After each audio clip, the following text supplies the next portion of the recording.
class or something.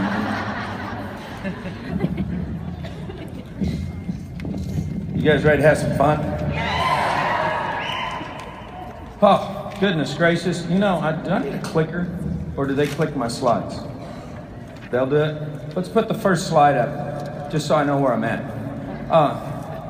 Man, this is great. You know, it's fun because being here from the early days and watching just the whole convention being less than 300, and then seeing where we've come from, and seeing this room today, the next generation of leaders. You guys have pushed through that first layer. Now, here's what you can't ever forget, and this isn't on my presentation, and in a minute, if we don't have slides, I'm going to pull out the notes and put on my glasses. Okay? But here's the deal.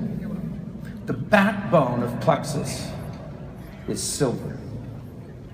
The more silvers you duplicate, the more money you make.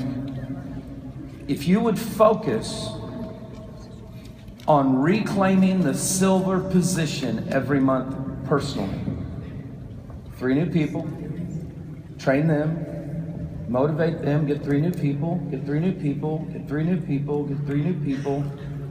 And you don't just want to get 3 people, you want 3 people who have the belief, who understand where you're going, who understand that the product, and it's not like the old days where you only had one product, but whatever product's going to help them, that's what you focus on.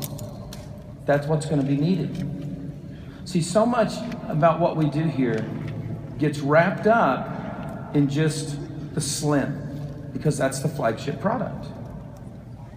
But Slim isn't the only product. Some of you that were at leadership in Orlando know that I told you my daughter was going to Haiti. So we said, okay, let's get her on that probiotic thing, I don't know, BioCleanse or whatever the heck it is. Okay, I just know that it works, that's all I know. So, you know, she's flying to Haiti. They have this massive outbreak in Haiti of a virus that once you get it, it will make the youngest child feel like they're 95 years old. Their bones, their body, everything aches. This thing was at its prime when she went. Every day, she took the BioCleanse, and she took a probiotic, and she never got sick. And she's running around with all those little crazy kids, having a blast. We're from the South, and I'm having to teach her etiquette, because she'd get a picture and she's got all these cute little black kids, and then she'd put, "I want one, Daddy." And it's like, no, honey, you can't do that, okay? It's like, she just loved them so much, and to see that, but it was that product from you guys. Wasn't Slim. Now she's used Slim, but it was a different product. So you guys have to learn to build trust, and what we're going to do is we're going to go live with no slides, since we don't have any. So we're going to go old school, okay? Just so I can keep track of where I'm going. Oh man, these lights are great. I can read myself. Okay.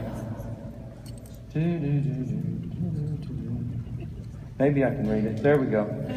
Okay, so I want you guys to think about something. The whole focus today of what we're going to look at is for you to focus in on trust, influence. And here's where I want you to start out at with trust, with belief. You. Everything I'm going to talk about today is how you can go out and find prospects, how you can go out and get a customer, how you can close the sale. Every bit of that is going to be technique. But here's what you've got to look at. You've got to sell yourself first. And some of you are going to hit a wall. You're going through the first level of leadership. You're getting there. You're excited. You're going to leave convention fired up. You're going to go home and you are going to hit a daggum wall. And if you don't believe, if you don't trust yourself, then you won't be able to peck through that wall and find the window or the door or jump over it or blow the same the thing up. It doesn't matter. That's what's going to happen. You have to trust yourself first. To get that trust, you've got to believe in the leadership of this company. You've got to believe that they are making decisions through the advisory board to better what you guys have. You listened yesterday a little bit as the Diamonds shared some of their journey of where they've come from, what they're doing, where they're going. You guys have to do that. How many were here Thursday when I had my presentation and I put up the foundation of the World Trade Center? Okay. I love that word picture, so we're going to use that today. I want you guys to realize that you're building your foundation now. You don't even have all 4 walls up. You probably just have 1 wall. You've got to look inside. This isn't, techniques start from the inside out, not the outside in. You've got to look inside. What do I need to do to be able to take this to the next level? What do I need to do to make sure I believe in my heart where I'm going? Trust. I want you to write this down since it's not up here. Trust is the belief that you have in something like yourself. Now think about this for a minute. How many of you truly, don't raise your hands, just think this one out. How many of you truly, truly believe when you're watching the Diamonds, when you're taking your pictures with them, when you're watching their documentaries, and I'm talking really believe deep that that can be you? Now think about that for a minute. How many of you truly, truly believe? See, it's easy to believe when you're in a room with 800 and everybody says, me, oh yes. But I'm talking about when the lights are out, the clothes are in a pile, you got your jammies on, and you're sitting there looking at the stars wondering, do I have what it takes? See, if you wonder yourself if you have what it takes, you're not going to close a prospect. You're not going to close an ambassador. You're not going to make a sale. Oh, you might make one to mom, okay? Because she's safe. She loves you. You can go and say, Mom, try this pink drink. Just pour it in here, shake it up. It's going to be good. And then nothing happens. And all of a sudden, you never talk to nobody else, because if it didn't work for mommy, it might not work for somebody else. And all of a sudden, that trust in yourself, trust in you're making the right decision, trust in the company is gone. So you have to believe. You have to believe so deep that it goes beyond the product. Maybe that product didn't work. You know what product didn't work for me? Now, yeah, I know I didn't do it religiously every day, okay, so there's a reason. But here's what I learned. I was having breakfast. Everything in Deborah Lawson's house happens in front of her kitchen window, so I'm sitting in the kitchen, and we're chatting about my experience, and she says, tell me what you did. And I said, all I did was, take the pink drink, and, then I'd stay on the road, and I'd do my thing, and then I'd remember to take the pink drink, and yada, yada, yada, and we chatted some more, and she said, here's what I want you to do. I want you to take the, is it called triplex? Is that what it is? She said, take the triplex. She just wanted to upsell me, that's all that was. So I took the triplex. And it's like, wow, I'm feeling better. This thing seems to be working. And then all of a sudden I thought, I should be walking. I don't need to, ride the bus or fly or do anything. I can walk.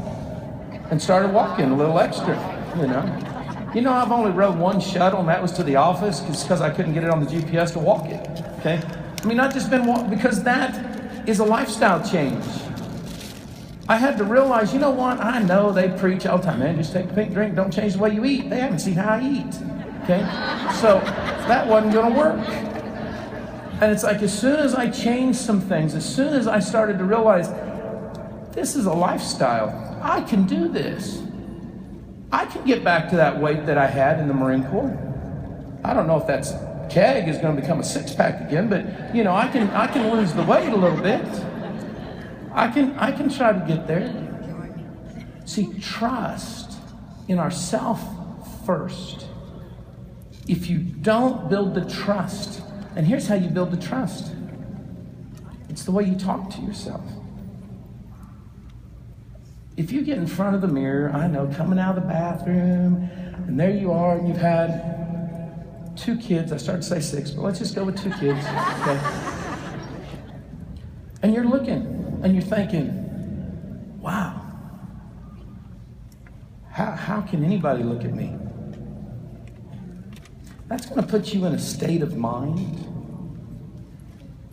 that's going to be kind of depressing. I'm not as perky as I used to be. I got a little bit more rolls than I used to. I can't spell cellulite, but I think I have some. And the guys are no different. I mean, man, they come out of high school and college, and they got their chest up here, and they're looking good.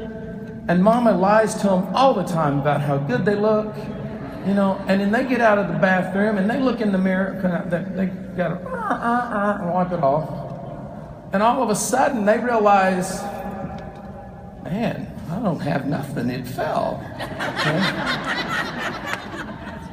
And when they try to look further south, they can't see a doggone thing. And it's like, this is some terrible stuff here, okay? I mean, we got to do something, you know? And it's like, all of a sudden, we men do the same thing. It's like, well, man, I'm never going to be what I used to be. It's no wonder she always has a headache. I got a headache now. I mean, you know, he's making an appointment with the doctor just to make sure things are where they're supposed to be. I mean, it's bad. And we get depressed too, okay? Because of the questions that we're feeding our mind, because of the statements. So you got to think back. Paige has had 6 kids. Now you got to understand. I'm going to give you a vision. We're 16 years old. We're growing up in the youth group together. I'm a leader in the youth group. That isn't what they call me. Something about being a rebel or a sinner or something. But I was in the youth group. Okay? Now she is an angel. Never does anything wrong. Her dad works part-time at the church as the chef. She's just that sweet girl that you never know, because she's quiet, doesn't hang out, doesn't do anything.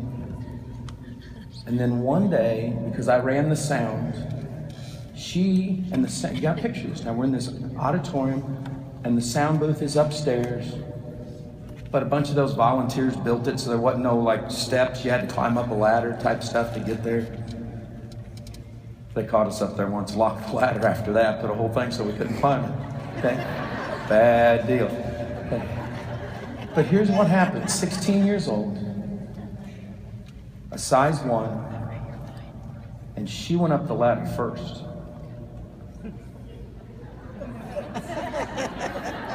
I thought I was going to heaven. It was, I mean, I could have spoken tongues that night. That was just an amazing time. Okay. But that's at 16. Okay. Now we're only 3 months apart, and she's older than I am, and I'm 51. So when she gets out of the shower today, she's no size 1. But what I remember here, and is penetrated in my heart here, is that girl I fell in love with when I was 16, okay? Love those L words, I tell you. Just got to have them in the right order, okay? But that's what you've got to do. Stop looking at yourself at 35, 40.